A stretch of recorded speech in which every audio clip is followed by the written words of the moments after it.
Bien chicos, entonces seguimos con la parte de geometría plana y ahora vamos a seguir con lo que es eh, la clasificación de los ángulos. Ya vimos hace rato las formas de medir los ángulos, ahora vemos la clasificación. Bueno, en cada caso les voy a hacer dibujitos, la parte teórica lo tienen en el libro de matemática básica. Todo esto está a partir de la página 173. Entonces, el primero es el ángulo recto. Un ángulo es recto si entre las dos semirrectas que forman el ángulo se puede formar un cuadradito. Fíjense que acá yo puedo formar un cuadradito. Entonces, este ángulo que se forma aquí entre estas dos semirrectas es un ángulo recto. Un ángulo recto mide 90 grados sexagesimales. El siguiente es un ángulo agudo. Un ángulo va a ser agudo cuando la abertura que se forma entre las dos semirrectas que forman obviamente ese ángulo es menor que 90 grados. Recuerden que acá tenía que ser 90 grados. Esta abertura es menor que 90 grados, por lo tanto el ángulo se llama ángulo agudo. El siguiente es el ángulo obtuso. Un ángulo es obtuso cuando su abertura es mayor que 90 grados. Entonces vean aquí. Recuerden que el ángulo que medía 90 grados era el ángulo recto, tenía que ser aquí. Esta abertura que está aquí, lo voy a llamar beta, es mayor que 90 grados, por lo tanto este ángulo es un ángulo obtuso. Luego tenemos los ángulos consecutivos y fíjense lo que tiene que ocurrir para que dos ángulos sean consecutivos. Tiene que ocurrir las siguientes condiciones. Uno de los ángulos, o los dos ángulos en realidad, supongamos que este es uno y que este es otro, voy a llamarle alfa y beta. Tiene que ocurrir lo siguiente. Estos dos ángulos, alfa y beta, tienen que tener el mismo vértice, salen desde el mismo punto, y tienen que tener una recta en común, una semirrecta en común. Esta recta comparten acá el ángulo alfa y el ángulo beta. Bueno, aparte de eso, las regiones, o sea, los ángulos que tenemos aquí, no tienen que superponerse, o sea, que ninguno tiene que estar encima del otro para decir que los ángulos son ángulos consecutivos. Estos, por ejemplo, sí son ángulos consecutivos. Les pongo en rojo un ejemplo de cuando no serían ángulos consecutivos. Supongamos que tenemos la siguiente situación. Tengo este ángulo. Bueno, tengo las aberturas, digamos que este es el ángulo alfa y que todo este es el ángulo beta.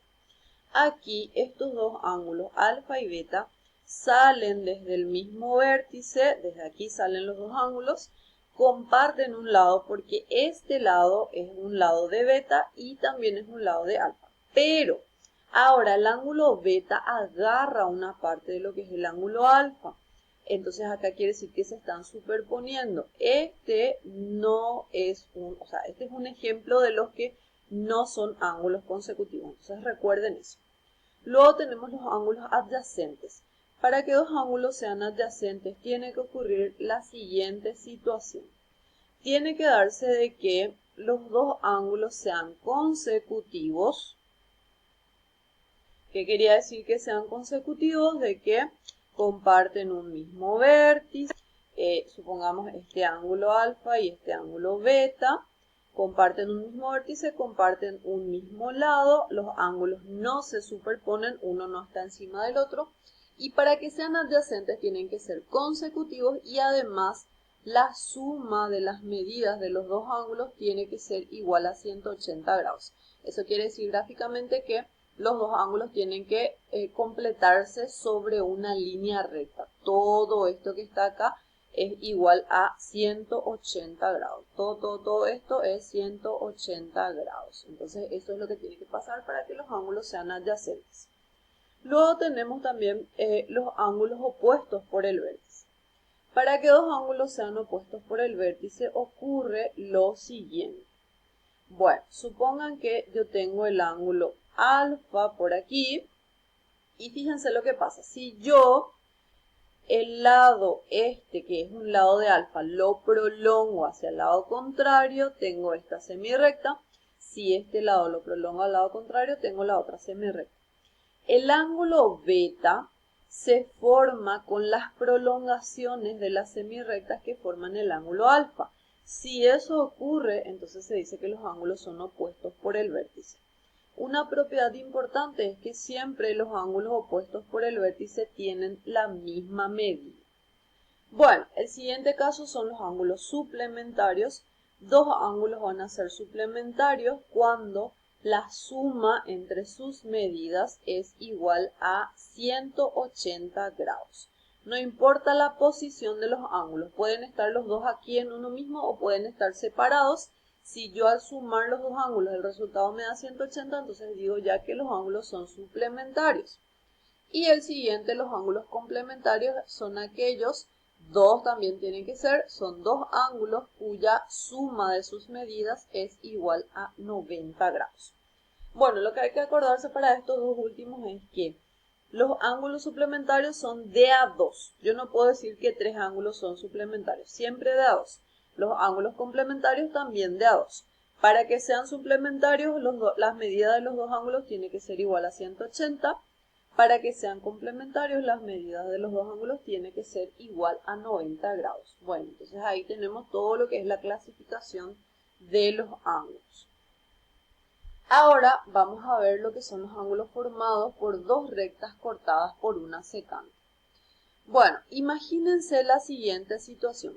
Tengo una recta cualquiera, tengo otra recta cualquiera y hay una recta que le corta a esas dos rectas principales. Bueno, entonces a esta recta le voy a llamar M, a esta le voy a llamar N. Tengo las rectas, recuerden que las rectas no tienen principio ni fin, así que tiene flecha a los lados. Toda la parte que queda entre la recta M y N, toda esta parte que queda aquí adentro, se llama región interior. Y toda la parte que queda por fuera de las dos rectas M y N, que son toda esta parte y toda esta parte, se llama región exterior.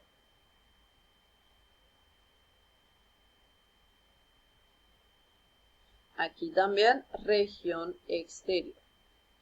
Bueno, entonces tienen que acordarse de eso porque los ángulos se clasifican según si es que son ángulos internos los que están en la región interior y ángulos externos los que están en la región exterior. Por ejemplo, el ángulo que se forma aquí es un ángulo externo porque está en la región exterior.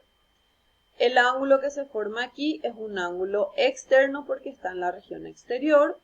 El ángulo que se forma aquí es un ángulo externo porque está en la región exterior y también este es un ángulo externo. Y los ángulos internos son los que se forman en la región interior, que serían estos que estoy marcando en rojo. Bueno, le vamos a poner nombres a estos ángulos, digamos alfa, beta, gamma y tita. Estos ángulos de la región interior. Los ángulos de la región exterior, digamos que son X, Y, Z y W. Bueno, vamos a hacer unas comparaciones y vamos a ver que estos ángulos tienen nombres especiales. Entre los ángulos internos tenemos, por ejemplo, los ángulos alternos internos. Obviamente tienen que ser dos ángulos internos. Para que sean alternos internos tiene que ocurrir lo siguiente. Tiene que estar en las diferentes rectas, o sea, uno tiene que estar en M y el otro en N, y tiene que estar a diferentes lados de la recta secante. Por ejemplo, alfa y tita son ángulos alternos internos, porque alfa está sobre M, tita está sobre N, alfa está por encima de la recta secante y tita está por debajo de la recta secante. Entonces, alfa y tita son ángulos alternos internos. Los voy a poner en rojo a los internos. Alfa y tita. Otros que son alternos internos son beta y gamma, porque uno está por debajo, el otro está por encima de la secante y los dos son ángulos interiores. Entonces, beta y gamma son ángulos alternos internos. Después también tenemos los ángulos conjugados internos. Para que dos ángulos sean conjugados internos, no tienen que ser alternos, pero tiene que estar en cada una de las rectas que estamos considerando. Entonces, por ejemplo, alfa y gamma son ángulos conjugados internos porque están al mismo lado de la recta secante y uno está sobre M y el otro está sobre N. Entonces, alfa y gamma son conjugados internos y también beta y tita, por la misma razón, son conjugados internos. Bueno, luego tenemos los que son los ángulos. Tenemos lo que son los ángulos externos, como les iba diciendo, los ángulos externos que están en la parte exterior de las dos rectas. Tenemos los alternos externos, la misma definición que esta, tiene que estar por sobre M, sobre N y a diferentes lados de la recta secante. Por ejemplo, X y este que parece que no le dimos nombre, X, Y, Z y W, no sé si se borró nomás. Bueno, entonces X y W son ángulos alternos externos. X y W. También Y y Z, uno está por debajo, el otro está por encima. Y son ángulos externos, entonces son alternos externos. Y lo mismo para los conjugados externos, tiene que ocurrir de que sean ángulos externos obviamente y que no sean alternos. Por ejemplo, X con Z son conjugados externos. Los dos están encima de la recta secante y W son conjugados externos. Bueno, y acá me equivoqué un poquitito, vamos a solucionar eso. Yo les escribí ángulos conjugados, pero en realidad ahí tenemos que cambiar por ángulos correspondientes.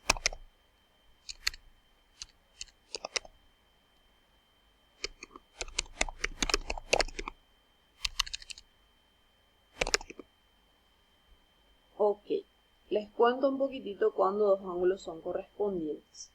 Dos ángulos van a ser correspondientes cuando ahora puede ser un externo con un interno, por ejemplo. Cuando estén hacia el mismo lado de la recta M y de la recta N y hacia el mismo lado de la recta secante. Por ejemplo, X, que está por encima de la secante y que está por fuera, hacia la izquierda de la recta M, es correspondiente con gamma porque está a la izquierda de la recta N y está por encima. Entonces, X con gamma. ¿Quién más es correspondiente? Y es correspondiente con tita. Otros que sean correspondientes, recuerden que tienen que estar al mismo lado. Uno es interno y el otro es externo. Entonces, por ejemplo, alfa con Z son correspondientes y beta con W son correspondientes. Entonces ahí tenemos los ángulos correspondientes.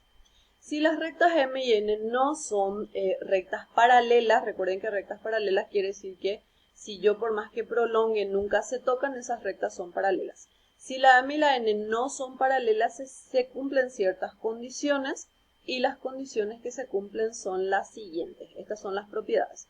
Si las rectas M y N son paralelas, es que se cumplen las condiciones. Si estas rectas son paralelas, se cumple lo siguiente. Los ángulos alternos internos tienen la misma medida, los alternos externos tienen la misma medida, los correspondientes tienen la misma medida. O sea, estos tres tienen la misma medida. Y los ángulos conjugados internos son suplementarios. Recuerden que suplementario quiere decir que la suma es igual a 180 grados. Y también los ángulos conjugados externos son suplementarios. Esas condiciones se cumplen siempre y cuando nuestra recta M y N sean paralelas. Un ejemplo de rectas paralelas, por ejemplo, sería este. Tengo acá esta recta y tengo... se me fue mal, perdón. Tengo esta otra recta. Por más de que yo prolongue las dos rectas hacia cualquiera de los lados, si yo prolongo hacia acá, estas dos rectas nunca se van a tocar, entonces acá estas rectas son paralelas.